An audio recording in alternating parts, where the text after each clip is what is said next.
everyone. This is Alka Sharma and welcome back to our channel Bansiwal Institute for Life Science. Incoming lectures में हम AARO के syllabus की last and most important unit that is mushroom production technology को complete करेंगे। आज का हमारा ये फर्स्ट लेक्चर है जिसमें हम मशरूम का एक बेसिक इंट्रोडक्शन देखेंगे, लाइफ साइकिल को डिस्कस करेंगे and after completing this lecture you should also be able to explain all the parts and structure of mushroom. So let's get started. Mushrooms को हम प्लांट किंगडम में under fungi रखते हैं। Fungi की भी class बेसिडोमाइसीटीज से belong करते हैं। मशरूम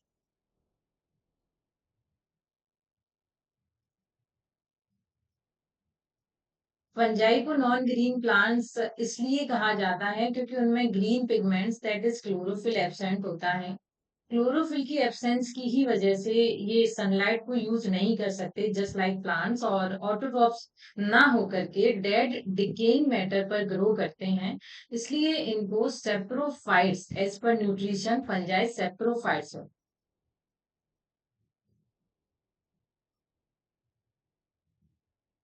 अगर मशरूम की बेसिक स्ट्रक्चर की बात करें तो ये हाइफी का नेटवर्क होते हैं। हाइफी क्या होता है? जैसे इधर आप स्ट्रक्चर में देखेंगे तो ये जो फ्लामेंट्स लाइक स्ट्रक्चर है, थ्रेड लाइक स्ट्रक्चर है, ये हाइफी होते हैं। And such many types of hyphae मिलकर के एक नेटवर्क बनाते हैं जिसे हम माइसीलियम बोलते हैं। ठीक है, तो हाइफी क्या होता है? Filament and thread like structure होता है, और इन्हीं के इंटरवोवन टाइटली इंटरवोवन नेटवर्क से मशरूम बन। अगर इनके बेसिक रिप्रोडक्शन की बात करें तो मशरूम्स एसेक्सुअली स्पोर्स के थ्रू, कौन से स्पोर्स? क्योंकि ये फंजाई की क्लास बेसिडोमाइसीटीज से बिलोंग करते हैं, तो मशरूम के जो स्पोर्स होते हैं उनको कहा जाता है बेसिडोस्पोर्स। बेसिडोस्पोर्स एसेक्सुअल स्पोर्स होते हैं, so that's why they reproduce asexually. अगर हम इनके रिप्रोडक्शन में ही देखें तो फंजाई में या मशरूम, क्योंकि फंजाई ही है, तो इनमें मेल और फीमेल का कोई कॉन्सेप्ट नहीं होता। इनमें मैटिंग टाइप्स होते हैं and different different mating types के हाइफी जब फ्यूज होते हैं तो जस्ट लाइक सेक्सुअल रिप्रोडक्शन वो अपने जेनेटिक मटेरियल को एक्सचेंज कर। हैप्लॉइड स्पोर्स यानी कि यहाँ बात हम कर रहे हैं बेसिडो स्पोर्स की। बेसिडो स्पोर्स जो होते हैं वो कहाँ ग्रो करते हैं ये हम देखेंगे। तो यहाँ जब आप स्ट्रक्चर देखते हैं तो ये फ्रूटिंग बॉडी या फिर ये मशरूम की कैप है, इसके बिलो साइड में, नीचे वाली साइड में कुछ स्ट्राइप्ड लाइंस जैसी स्ट्रक्चर होती है, इनको हम बोलते हैं गिल्स। गिल्स पर कुछ माइक्रोस्कोपिक स्मॉल माइक्रोस्कोपिक स्ट्रक्चर्स होते हैं जिन्हें बेसिडिया बोलते हैं, और उन्हीं से स्पोर्स डिस्पोज होते हैं एयर। तो जो हैप्लॉइड स्पोर्स यानी कि बेसिडो स्पोर्स होते हैं are produce on the hyphae lining the gills of the mushrooms. Mushrooms, so basically mushroom के स्ट्रक्चर में दो पार्ट्स होते हैं। एक तो होता है माइसीलियम जो कि हाइफी का नेटवर्क होता है,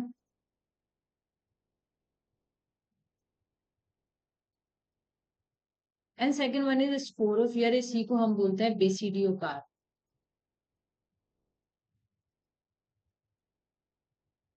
फर्स्टली हम देखेंगे कि माइसीलियम क्या है। माइसीलियम अंडरग्राउंड पार्ट होता है जो कि सॉइल एंड सबस्ट्रेट में स्प्रेड करता है, हमेशा अंडरग्राउंड रहता है, दिखाई नहीं देता है, सॉइल एंड सबस्ट्रेट में स्प्रेड करता है।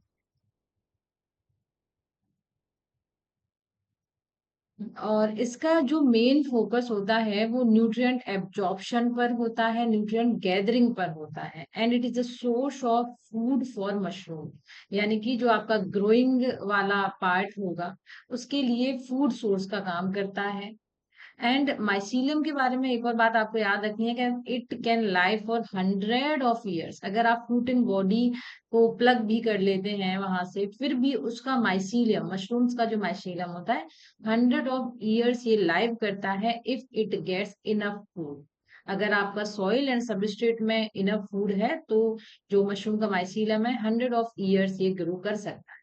मशरूम के फंक्शन में आप याद रखेंगे कि फ्रूटिंग बॉडी के लिए बेस बनाने का काम करता है, और इसका मेनली फोकस तो दो ही चीजों पर रहता है, एक तो nutrient gathering and food absorption. Second one जो इसका पार्ट है दैट इज स्पोरोफियर, जिसे हम बेसिडोकार्प या फ्रूटिंग बॉडी भी बोलते हैं।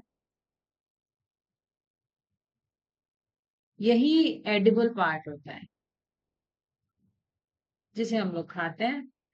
एंड ये सॉइल के ऊपर ग्रो करता है, एरियल पार्ट होता है एंड फ्यू डेज के लिए ही अलाइव होता है। जैसा कि हमने देखा कि जो माइसीलियम होता है 100 ऑफ ईयर्स, अगर सॉइल और सबस्ट्रेट में न्यूट्रिशन है एंड तो वो 100 ऑफ ईयर्स तक जो है ग्रो कर सकता है। लेकिन जो फ्रूटिंग बॉडी वाला जो पार्ट होता है ये फ्यू डेज ही लाइव रहता है। एरियल पार्ट है, मशरूम का अपर पार्ट है। और किस किस से मिलकर के बना होता है? स्टॉक से, कैप से, गिल से, स्पोर्स से, वल्वा एंड गरे, है ना? So this is all about basic structure of mushroom. Move to the parts of mushroom under the basidiocarp, यानी कि ये जो बेसिडियोकार्प वाला रीजन है उसके अंडर में जो भी पार्ट्स आते हैं हम उनको देखेंगे। फर्स्ट वन इज स्टॉक या स्टाइप या स्टेम वाला जो पार्ट है, आप स्ट्रक्चर में देख सकते हैं दिस वन। ये कैप को सपोर्ट करता है एंड वाटर को एब्जॉर्ब करने में हेल्प करता है और क्विकली ग्रो करता है। Second one part is cap. Cap जो होती है अम्ब्रेला शेप्ड स्ट्रक्चर होती है एंड प्रोटेक्ट करती है गिल्स को, क्योंकि under the cap gills present होते हैं स्ट्राइप्ड लाइंस के फॉर्म में, और इन्हीं पर आपके स्पोर्स भी प्रेजेंट होते हैं। तो कैप क्या करती है? जो आपके गिल्स होते हैं उनको प्रोटेक्ट करने का काम करती है, ये याद रखना है। अब हम बात करेंगे जो under the cap most important आपकी स्ट्रक्चर है जिस पर स्पोर्स प्रेजेंट होते हैं, that is gills.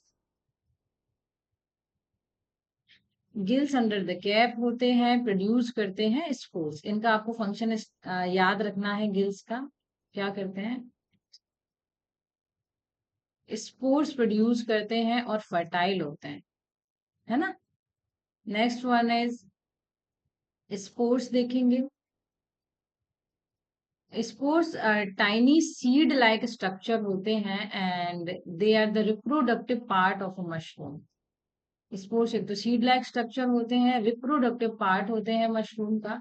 Spores air में रिलीज हो जाते हैं and then fall on the ground, ground पर फॉल करेंगे, एयर में रिलीज हो जाएंगे, ग्राउंड पर फॉल करेंगे, देन जर्मिनेट करते हैं और न्यू मशरूम का फॉर्मेशन करते हैं।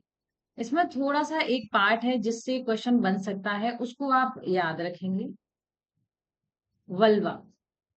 वल्वा क्या होता है? एक मेम्ब्रेन लाइक स्ट्रक्चर होता है जो मशरूम के स्टॉक के बेस पर प्रेजेंट होता है, कप लाइक स्ट्रक्चर में। वल्वा पर जब प्रेशर बनने लगता है तो ये डैमेज हो जाता है, डैमेज होकर के हैंग कर जाता है and this is the remnant part of the mushroom.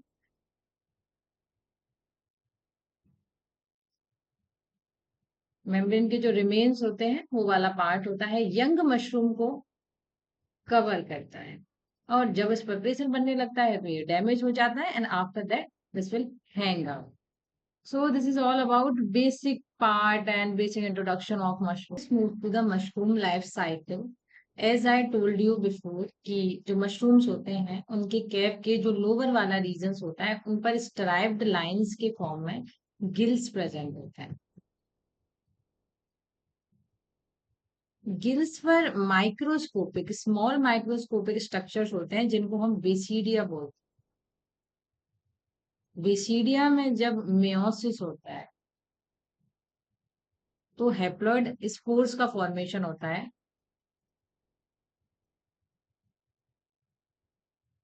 Thus, haploid spores are known as basidiospores.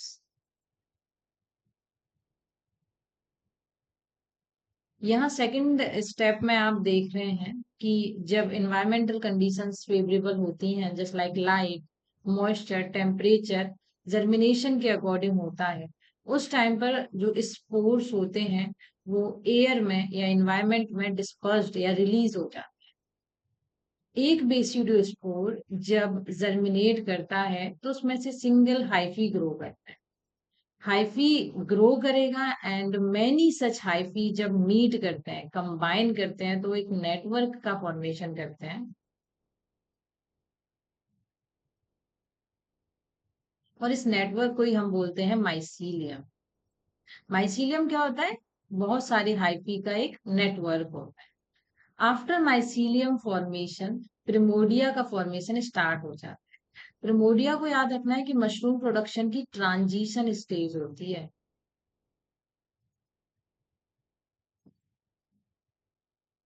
इस यही मशरूम प्रोडक्शन की फर्स्ट विजिबल स्टेज भी होती है। यहाँ से क्वेश्चन आ सकता है।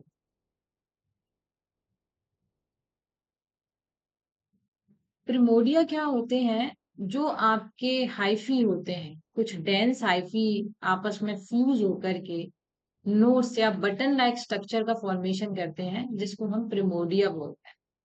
आफ्टर प्रिमोडिया फॉर्मेशन, जो आपका प्रिमोडिया होता है, वो शेप एंड स्ट्रक्चर लेने लगता है या डिफरेंशिएट करने लगता है पाइल्स में, स्टाइप में, गिल्स में। तो इस स्टेज को हम बोलते हैं फ्रूटिंग बॉडी मैचुरेशन या फ्रूटिंग बॉडी सिलेक्शन, भी हम इस स्टेज को बोलते हैं। इसमें सेल्स जब रैपिडली डिवाइड करते हैं, टिश्यू ऑर्गेनाइज करते हैं, एंड फाइनली एक मैच्योर मशरूम का formation. So this is all about mushroom life cycle. And double A R O K regarding आपको कोर्स के रिगार्डिंग कुछ भी देखना है तो कोर्स की लिंक हम आपको डिस्क्रिप्शन में दे देंगे। Thank you so much. Thank you everyone.